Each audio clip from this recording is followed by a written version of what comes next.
আসসালামু আলাইকুম। এই যে আজকে আমরা গ্যাসের লাইনের কাজ করতেছি। এই যে গ্যাস লাইন নামাইছি, এই যে এখান থেকে মিলাইয়ে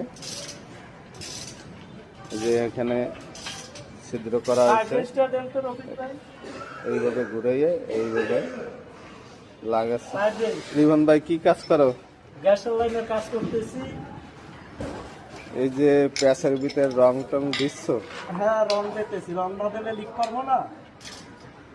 এই যে আমরা অবশ্যই প্যাসের ভিতরে রং দিয়ে দিই যাতে লিক করার সম্ভাবনা না থাকে।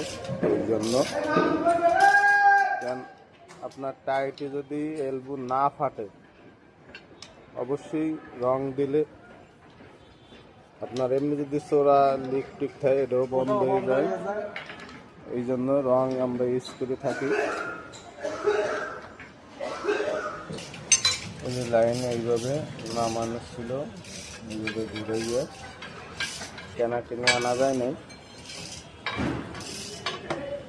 পাইপের কারণে।